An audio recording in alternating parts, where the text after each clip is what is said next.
Let's save Gretel or something by putting 3 mice in a table.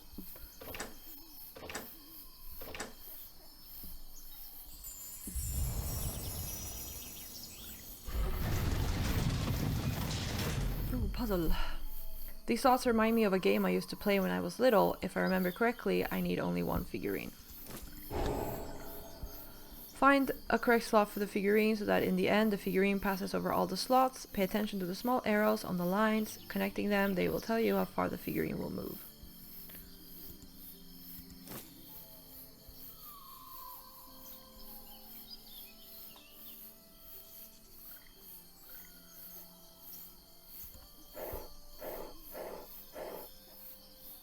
Okay, so it won't move if there are no arrows. Got it.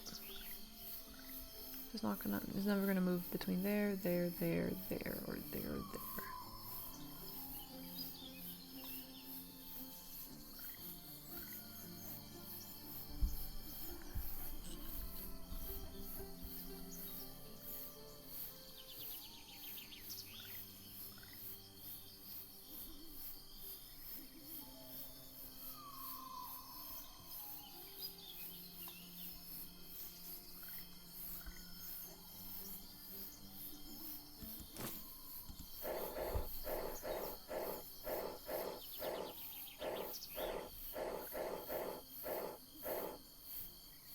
Okay, almost, but yeah, we're missing these.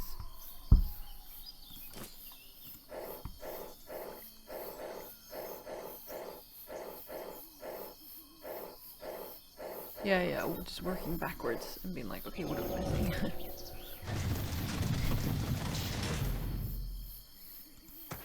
I'm here! It's the witch!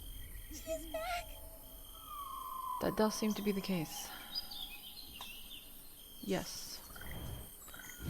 There are 8 tokens and I see 9 slots. Are we helping the witch now by putting this in? Here!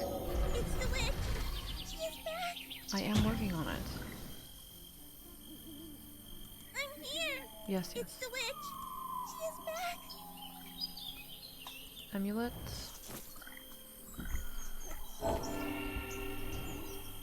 Ah yes, the obligatory 3 minutes left in the game. Let's go. You should have stayed away, Puppies. You could have won. But now I will end you. No. No, you will not. Solve the puzzle by choosing the correct rune. Pay attention that it has no common symbol with the enemy runes, I guess. Okay. This time you will lose. And yet, no. Watch me. Revenge will be mine. Uh-huh.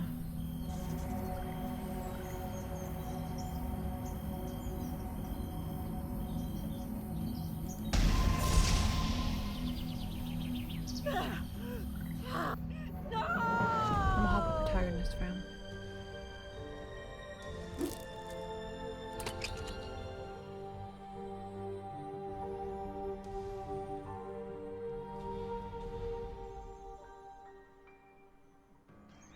Mind your children, broski. Okay, we have seen this. So we're gonna go look at the extras.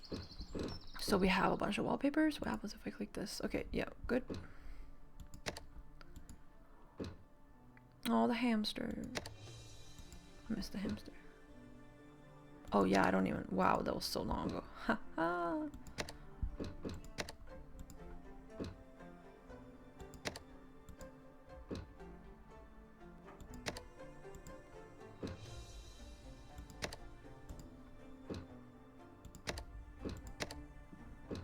Concept art? Oh, interesting. Okay, look at the mouse over.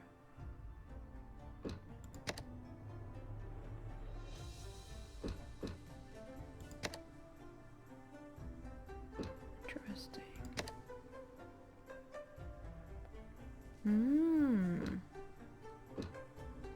Definitely some changes.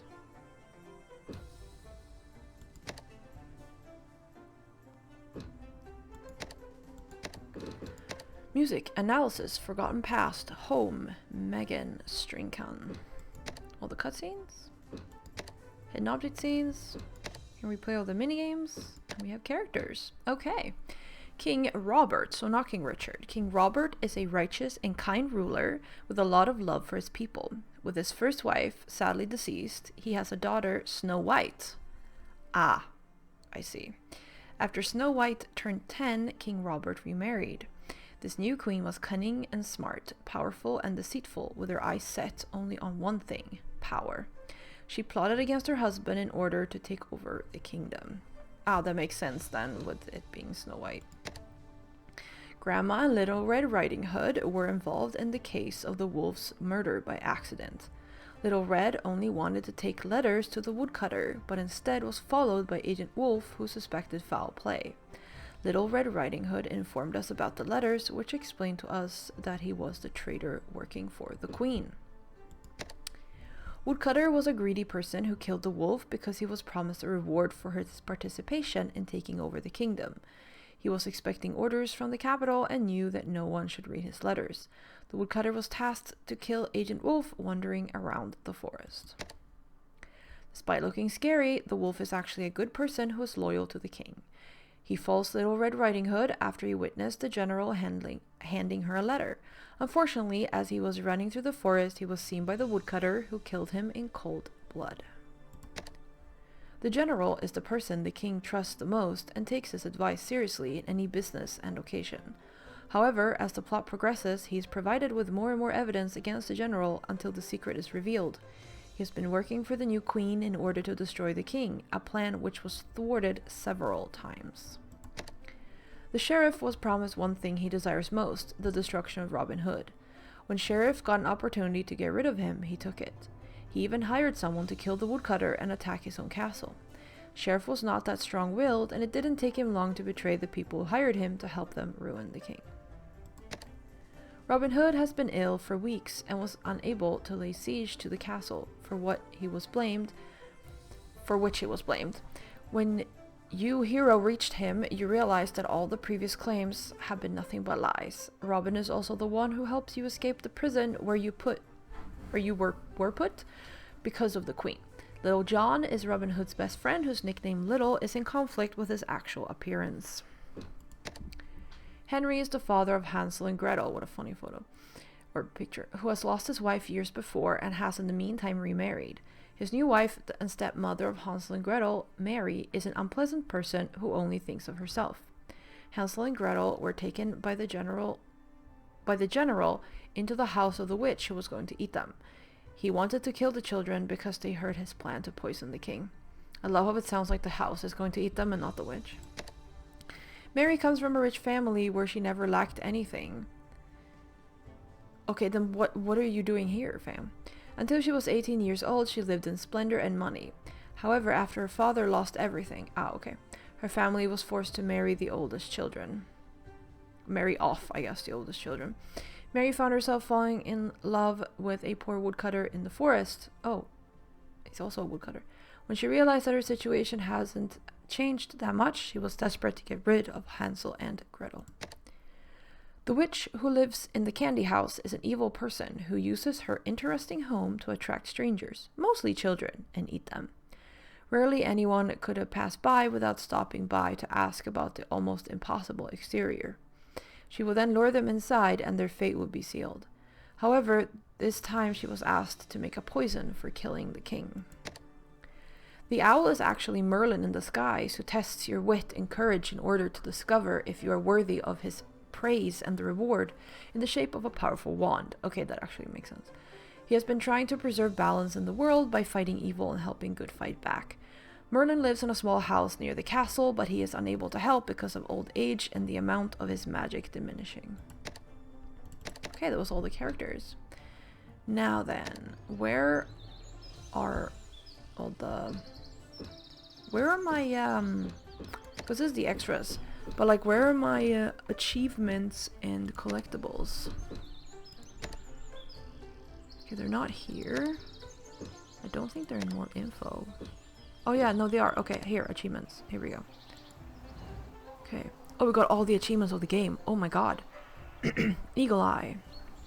Steady Hand. We got a misclick. 5 minigames without skipping. Complete a hint object puzzle less than a minute. Minigame less than a minute. 3 hidden object puzzles without a hint. 3 hidden object puzzles in less than 10 minutes. 3 objects in 3 seconds. Save the kingdom. Compare to blood samples. Collectible puzzles. All puzzle pieces, I guess. Gather all the collectible items. Interrogate the sheriff. Find 5 hidden objects in 5 seconds. Finish all the minigames without skipping. Ho ho ho! Alright, let's check out the figurines. Alright, trolls dwell in isolated places like mountains and caves. They tend to gather in smaller units, usually families. Trolls are rarely helpful to humankind and are mostly described as dangerous. And in some places, like in Sweden, some trolls turn to stone when they're hit by the sun. Goblins are very temperamental, sometimes described as evil or mischievous, grotesque demons or monsters. They are small, a few inches tall or dwarf-sized creatures who have magical abilities and are very greedy, especially for jewelry. I don't think we have goblins in Sweden. Definitely have different types of trolls, for sure. Pixie folk are a people of red-headed fairies, literally a picture of blue hair, who like to dance and prank those who seem to be lazy. Oh, that's very specific. Usually they are considered friendly. Oh, okay, but they can be mischievous as well. Pixie folk are short of stature and childlike. Okay. I don't think we have pixies then. We have little fairies. And they are they are not nice. Run. Phoenix is a bird that lives a very long life, sometimes even 1400 years before it dies. However, when it dies, it is reborn again from its own ashes. There are beliefs that Phoenix dies in flames before the combustion. Wait, they die in flames before combustion, but combusting means that you're set on fire. Self-combusting means that you set yourself on fire. So I think there's a little confusion here, but it dies by burning up. While others say that it dies and simply decomposes before it is born again. Don't have phoenixes in Sweden, don't have griffins, pretty sure. Griffin is a legendary creature with a body and a tail of a lion. Head and wings are that of an eagle along with eagle talons. Since the lion is considered a regal animal, a king of the beasts, and the eagle is a king of birds, then a griffin, as a mix of the two, is an especially majestic and powerful creature. Here, whoa, yeah, here we go. Fairies. Fairies are legendary creatures described as supernatural and metaphysical. They are depicted as human-like and having magical powers. They are very similar to pixies and can be moody, so you must keep your heart warm and leave them a bowl of milk. Oh, okay. I don't think we have that in Sweden, that you leave them milk, and mostly they just dance, and if you dance with them, you're not going to be able to stop until your feet are bleeding, and then you're going to discover that you've danced for like a very long time, like longer than you thought you were dancing, like years or something. Basically, if you interact with fairies, you're most likely not going to make it. Centaurs are mythological creatures with the upper body of a human and the lower body of a horse. Their bodies are joined at the waist of the human to the part where the neck of the horse would be. They are seen as teachers and as representations of untamed nature. We do not have centaurs in Sweden. The unicorn is shown as a white horse or goat-like animal. It was described as a wild creature that is a symbol of purity and grace, which only a virgin could capture. Oh my god, the obsession with virginity, I can't. Unicorn is a legendary animal depicted as a large beast with a pointed spiraling horn projecting from its forehead. We do not have unicorns in Sweden. Basilisk. Not sure about that. We do have dragons. I'm not sure about the basilisk specifically. Basilisk is a legendary reptile with a reputation as a king of serpents. It is said he has the power to kill with one look in the eyes. It can be one of 4 things: a venom-spitting serpent, a ferocious lizard, dragon, or a chimera. Basilisks have 2 weaknesses. One is the scent of a weasel. Okay, never heard that version before. Interesting. And the other is crowing of a rooster. I have heard that. Alright, so here it just says that meeting its eyes, basically, meeting its gaze can kill you. There are definitely most versions I've heard is that you turn to stone, which, I mean, essentially, I guess you're dead, but yeah. Grim, ooh, is an evil spirit in the shape of a dog. It is larger than a normal dog and has large glowing eyes. They live on burial grounds or churchyards and can't be seen except during storms, at midnight before death, and during a burial they stand guard on a bell tower. Hold up. We have something similar. But it's not a dog.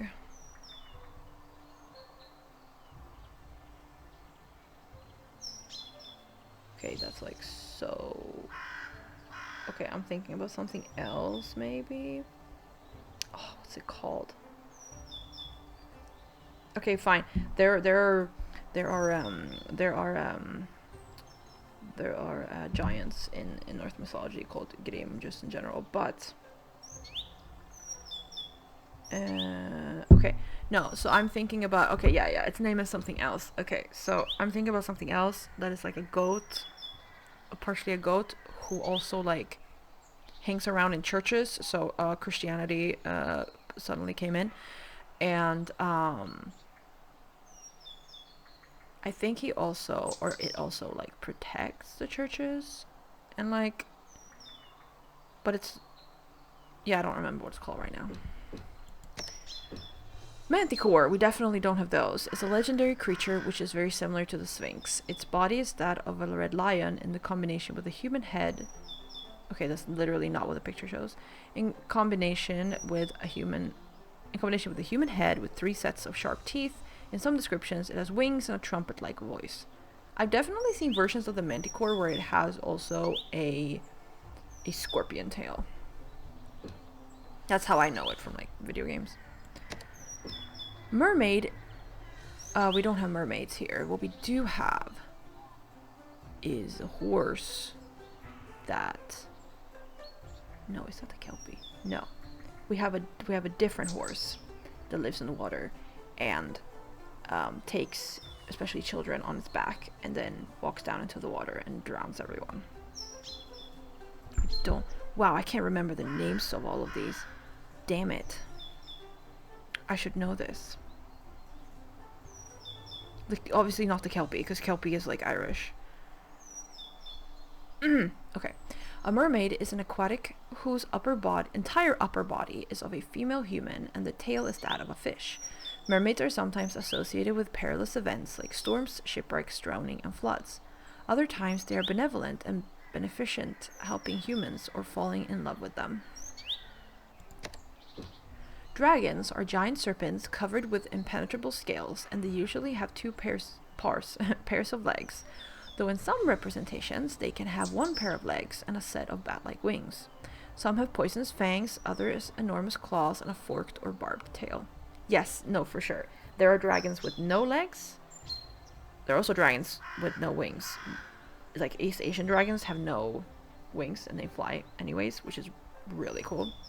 But I think in the Western world, the dragons are normally, 4 legs and wings, or 2 legs and wings. And so the front legs are essentially the wings.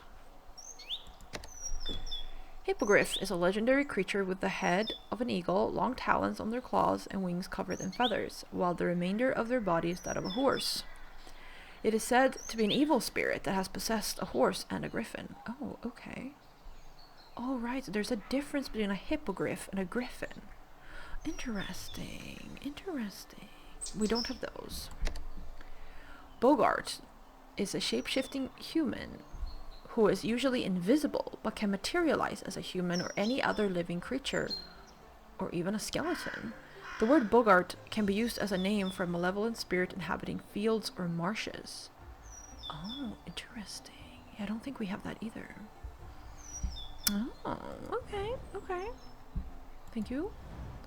Alright, puzzle. Okay, it says I have all 34, but, like, why can't I see? Oh, they're down here. Okay. I was like...